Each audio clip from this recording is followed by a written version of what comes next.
The stars stretched endlessly across the dark sky, silent witnesses to the chaos unfolding on the planet Veralia. Once a thriving world full of life and beauty, Veralia was now a place of shadows and fear. Its cities lay in ruins, smoldering, under a sky streaked with the trails of distant explosions. For many cycles, the Verelians had lived in peace, their technology advanced, but their hearts gentle. But that peace shattered when the ruthless Karax fleet arrived, metal beasts hungry for conquest, destruction, and the extinction of everything in their path. In the capital city of Zyra, air was thick with smoke and the cries of the wounded. Council leader Arlen moved through the crowded command center, his hands trembling. The distress signals they had sent out over many days had found no answer. Their allies were too far, too weak, or unwilling to help. Desperation grew like a dark cloud over the last bastion of hope. Arlen's voice cracked as he spoke into the communication console. "This is Verelia. We are under attack. Our defenses are failing. We beg for aid. Anyone who can hear us, please respond." Static filled the room, but no voice answered outside. The Karax ships loomed like great shadows, their weapons firing with deadly precision. Entire districts fell into ash.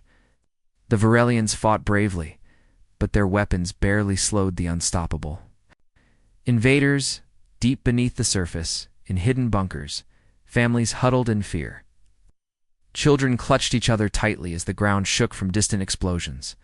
Old legends spoke of beings from harsh worlds, Deathworlders warriors, born in brutal conditions who were said to be unbeatable. But such beings were only stories, myths to scare children. Yet tonight, the impossible was about to happen. A faint pulse crackled through the universe's communication channels. A secret call sent out through hidden frequencies. The Verelians had chosen their last hope. A silent cry into the void. Thousands of light years away, on a hostile planet scorched by red suns, the Deathworlders received the signal. In a rough, rocky outpost, carved into the mountainside, a council of hardened warriors gathered. The Deathworlders were unlike any other beings in the galaxy. Their skin was tough like stone, their eyes sharp as blades. Raised on a world where only the strongest survived, their way of life was harsh, brutal, and unforgiving. "We have received a call," growled Garak, the war chief, his voice echoing through the chamber. "Aliens in need, weak ones begging for help." The others laughed. Deep, dangerous sound. "Why should we care?" asked Krath, the second in command. "Let them die." Garak's eyes burned. "Because if we do not answer, they will. Never forget, and their enemies will grow stronger. Our world will face greater threats. It is time to show our power." The council murmured in agreement, with slow but steady movement. The Deathworlder fleet prepared to leave their harsh world for the first time in cycles. The warriors strapped on their armor, checked their weapons, and mounted their monstrous ships. This was not a mission for mercy. It was a mission for power, for respect, for survival. Back on Verelia, the city's final defenses failed. Arlen stared at the sky, heart pounding, as the Karax descended like a dark storm. Suddenly, distant lights flickered, ships appeared. On the horizon, massive and fierce, the Deathworlders had come.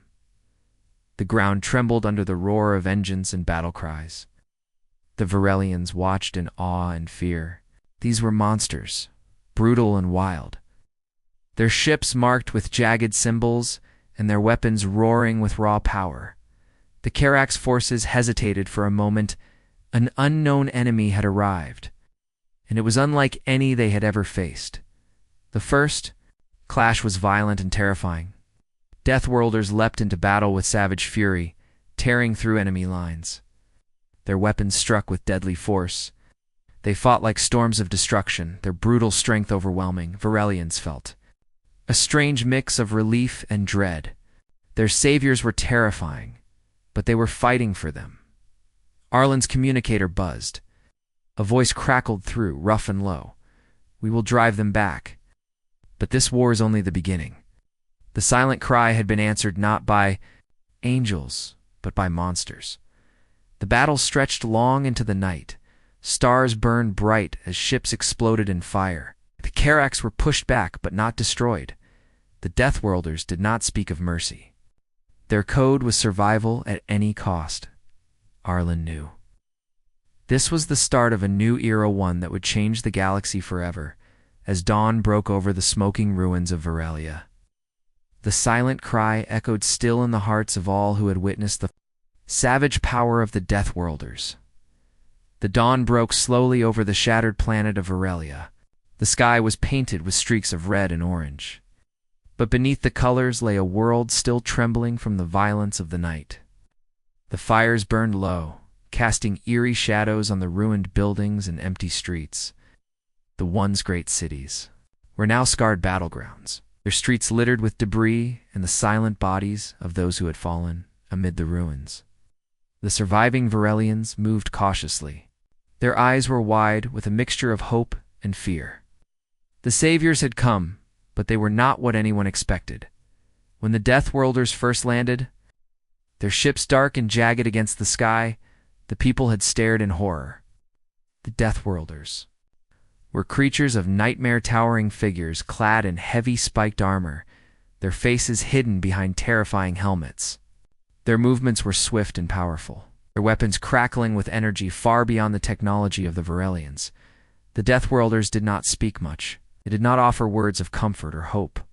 Instead, they brought destruction to the enemies of Varelia, vicious and absolute. The Karax forces, who had seemed unstoppable, had faced an enemy even more deadly. Commander Treza, one of the few Varelian leaders left, watched from a hilltop as the Deathworlders tore through the Karax lines. Her heart beat fast with conflicting feelings. "They fight like beasts," she whispered. "But they fight for us." But not all the Varelians were so sure. Among the crowd, whispers grew. Are these truly saviors? Or a new danger? Some hid in fear, while others tried to learn the strange ways of these newcomers. Meanwhile, the Deathworlders made no promises. They followed only their own code strengths, survival and honor. They cared little for politics or alliances. This was a battlefield where only the strongest survived. In the Deathworlders' camp, War Chief Garak stood before his warriors. "This world is weak. It needs our power. But we will take no slaves. We take only what is earned in battle." His voice was cold, but his eyes burned with fierce pride. The warriors roared in agreement, their fierce faces masked but full of rage and strength, back on Varelia. As the Karax retreated under the unstoppable assault, the Deathworlders turned their attention to the future. Their ships towered over the broken cities like dark mountains. Their presence was a warning not just to enemies, but to allies as well. Commander Tressa met with Arlen in the ruined council hall. "We owe them our lives," she said. "But can we trust them?" Arlen shook his head slowly. "We have no choice. Without them, we are lost. But the cost may be greater than we know." Across the galaxy, news of the Deathworlders' arrival spread fast. Other worlds whispered their names in fear and awe. These were not the heroes anyone expected. They were monsters warriors from Deathworlds, their reputation for brutality unmatched by any other. And yet if they fought for survival, perhaps there was hope. But deep in the shadows, enemies watched. Closely, the Karax had retreated, but they were not defeated. They were planning their next move, and the Deathworlders' arrival had only made the war more dangerous. The galaxy held its breath. The Karax fleet fled into the darkness of space, licking their wounds but burning with rage. Their retreat was not a sign of defeat. It was a promise of revenge. On board the flagship Oblivion, General Kryz watched the Deathworlders' destruction. Through the viewport, his eyes were cold, calculating. "They are monsters," he growled. "But monsters can be hunted. Hunted we shall be." The Karax did not have the strength to face the Deathworlders head-on. Dead, they turned to shadow and cunning. Secret alliances were formed with pirates, mercenaries, and ruthless warlords. They would strike back in ways no one expected. Meanwhile, on Varelia, the Deathworlders did not rest. Their presence changed everything. Villages that once lived in Fear of Karak's raids now dared to rebuild. The survivors began to whisper stories of the monstrous warriors who fought like gods. Their brutal justice was feared, but it also gave hope. Commander Tressa walked among the people, listening to their stories. "They fight for us," she told her soldiers. "But we must learn their ways, or we will lose them." Arlen studied the Deathworlders closely. Their culture was strange and harsh, but there was honor in their actions. He began to understand that their power came from their loyalty to their own. If Varelia could earn their trust, maybe they could survive. But not everyone wanted peace. Within the Varelian Council, a faction grew uneasy. Some whispered that inviting Deathworlders was dangerous. These warriors might turn on them once the Karak's threat was gone. Fear seeded distrust. Far from the battlefields, deep in a hidden system, a secret meeting took place. The Karak's leaders gathered with their new allies. "The Deathworlders are terrifying," one pirate said, "but they are not invincible." General Kriz smiled coldly. "Then we will find their weakness." Unknown to all, the galaxy's fate, balanced on a knife's edge. Ow. The Deathworlders were brutal protectors. But the Karax's dark plans had only just begun, and the innocent worlds caught between them, prayed for salvation or destruction. Days turned into weeks. Varelia's skies remained filled with the heavy silhouettes of Deathworlder ships, a constant reminder of the brutal guardians who had descended upon the planet. The people watched silently, torn between relief and fear. Commander Tressa stood on the observation deck of the command center, staring at the horizon where smoke still rose from battle ruins. The Deathworlders moved like shadows, striking swiftly and vanishing before enemies could respond. Yet, something about their presence unsettled her. "Their power is unmatched," Arlen said, joining her. "But we don't truly know their goal. Are they here to protect us, or to claim this world as their own?" Tressa shook her head. "The answer only to their own code. We are allies. For now. But we must stay vigilant." Meanwhile, in the dark corners of Varelia's cities, whispers of rebellion stirred. Some factions believed the Deathworlders were monsters who would soon demand control. They called for resistance, fearing that once the Karaks were defeated, the real battle for power would begin. The Deathworlders themselves showed little interest in politics. War Chief Garak led his warriors with iron will. To them, the galaxy was a harsh place where only the strongest survived. Compassion was a weakness, and mercy was rare in a hidden Deathworlder camp. Scouts reported strange signals from the outer system's new enemies approaching, stronger and more cunning than before. The Karaks had not only regrouped, but formed dangerous alliances with dark forces thought lost to history. Tressa and Arlen gathered their commanders. "This is no longer just a fight for Varelia," Arlen warned. "The war is spreading, and the Deathworlders' arrival has changed the rules." Tressa nodded grimly. "We must prepare. If we rely only on their strength, we may lose ourselves." Right. The galaxy held its breath. Unseen eyes watched. The balance of power shifted and shadows deepened. Beneath the calm surface of hope, a storm was gathering, one that could tear the galaxy apart. The air was thick with tension on Varelia. The planet, though saved from immediate destruction, was far from safe. The Karaks had vanished into the dark, but their threat loomed larger than ever. Rumors swirled that their new allies were monstrous ancient war machines and ruthless mercenaries whose names struck fear across star systems.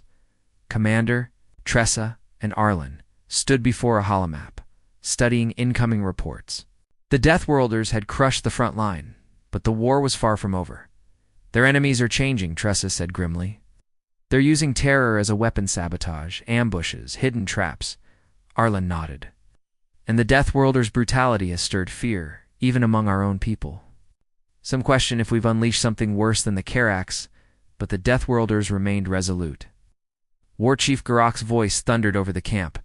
"We are not here to negotiate. We will fight until all enemies are crushed or dead. No mercy." His warriors trained relentlessly, their heavy armor gleaming under harsh lights. They moved with deadly precision, perfecting strategies that combined savage strength with sharp tactics. Every day, New recruits joined their ranks, beings from harsh death worlds, battle-hardened and fearless. Meanwhile, deep in space, the Karax fleet gathered once more. Their new allies were strange and terrifying machines with minds of metal, creatures born from genetic horrors, and pirates whose only law was violence. Together, they prepared a strike meant to wipe out the Deathworlders and reclaim control of Veralia. General Kryz's plan was ruthless. "We will hit them where they least expect it," he said coldly. "We will tear down their supply lines, isolate their warriors, and crush them before they can strike back." Back on Veralia, the civilians lived in a fragile peace. Markets reopened.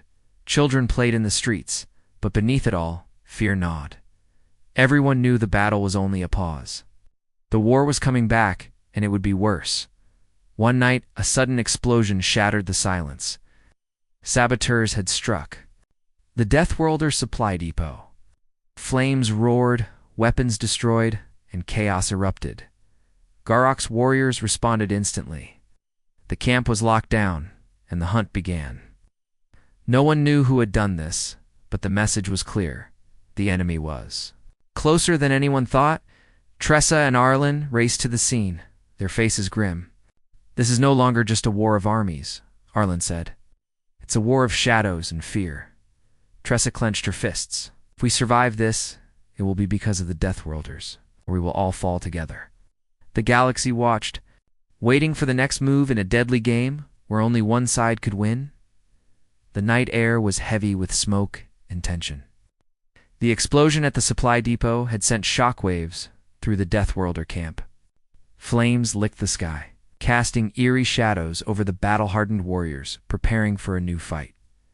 War Chief Garok's voice cut through the chaos like a blade. "Find them, hunt them down, leave no trace." His words echoed the brutal code that the Deathworlders lived by: justice swift, punishment absolute. Tressa and Arlen moved quickly through the camp, coordinating defenses. The people of Veralia had begun to see the Deathworlders as their protectors, but this attack shattered any illusion of safety. "We need to know who is behind this," Arlen said, urgency clear in his voice. "If the Karax and their allies are using guerrilla tactics, this war will be drawn out and more dangerous than we thought." Garok's warriors scoured the perimeter, tracking footprints, scanning for energy signatures, and questioning prisoners. The saboteurs were clever, leaving false trails and traps to slow their pursuers. It became clear this was only the beginning. Deep in the dark regions of space, General Kryz convened with his council. His face was grim but determined. "Think they can break us with small strikes?" he said. "But we will respond with total war. Our weapons will be unleashed, and the Deathworlders will regret the day they came." A new weapon was ready, a devastating beam cannon capable of leveling entire cities. Its power was unmatched, a symbol of the Karax's cruel determination. Back on Veralia, tensions rose. Some factions demanded peace talks, fearing total destruction.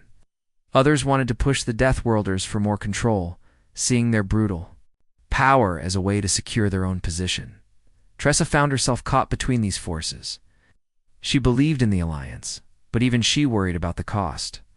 The Deathworlders were fierce protectors, but their idea of mercy was terrifying, as the Deathworlders prepared for the next wave. Strange reports came in new ships arriving in the sector, not allied with either side. Unknown forces watched from the shadows, their intentions unclear. The galaxy was no longer a simple battlefield. It was a chessboard with many players, each moving pieces toward their own goals, and in the middle of it all stood the Deathworlders monsters. To some, saviors; to others, unstoppable; to all, the war was far from over. The next moves would decide the fate of countless worlds. The skies above Veralia turned dark with incoming clouds, not weather, but warships. A new fleet arrived, massive and silent, like a shadow stretching across the stars. They bore no flags, no official markings, just black steel and strange energy. Signals that even the Deathworlders hadn't seen before. The moment War Chief Garok saw the scans, he ordered all units to battle readiness. These aren't Karax, Arlen said, studying the data. But they're not allies either. They're waiting, Tressa whispered. Watching us? Testing our reaction? The ships didn't fire. It just hovered in the upper orbit, silent and cold. But the message was clear. More players had entered the war, and not all of them would play fair. Unknown enemies, for the first time. The Deathworlders seemed cautious, not afraid, but curious, aware that brute force wouldn't be enough against a hidden threat. One Deathworlder scout ship was sent to scan the silent fleet. It never returned. Instead, signal was broadcast across all channels. A deep voice spoke. In Galactic Common, low and distorted, Varelia is no longer your battleground. Withdraw or be erased. That was all. Then silence again. Inside the enemy back on the Karak stronghold, General Kriz smiled. He hadn't summoned these ships, but he welcomed them. Someone else could bleed the Deathworlders, all the better. Kriz turned to his advisors. We don't need to defeat the monsters. We just need to push others in front of them. A deal.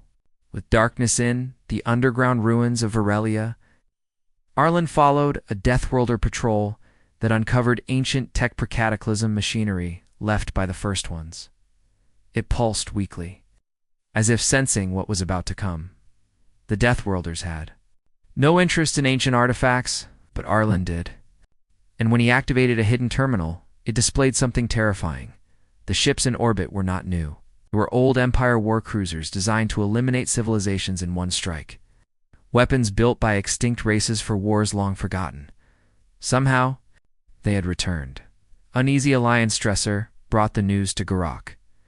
This isn't just about Karax anymore, she said. The galaxy is changing. We're standing in the middle of something much bigger. Garak looked at the star map. Let them come. Let them all come. We were made for this. Varelia decides the Varelians began choosing sides. Some wanted to side with the newcomers, hoping diplomacy would save them. Others begged the Deathworlders to stay and fight. The council split. Riots broke out. Ow. Civil conflict threatened to rise, and through it all, the sky remained full of black ships. Silent and waiting. The final transmission at midnight, the unknown. Fleet sent one final message. Your time is up. Prepare. That was the warning. No diplomacy. No demands. Just death on the horizon and the Deathworlders. Prepared to answer, not with words, but with war. The warning had been sent. The Black Fleet hovered above Varelia like a silent executioner, waiting only for the right moment to strike. But they had made one mistake. They thought the Deathworlders would run. They didn't. War Chief Garak stood at the front of his army, his armor scarred and blackened, his weapon humming with deadly energy.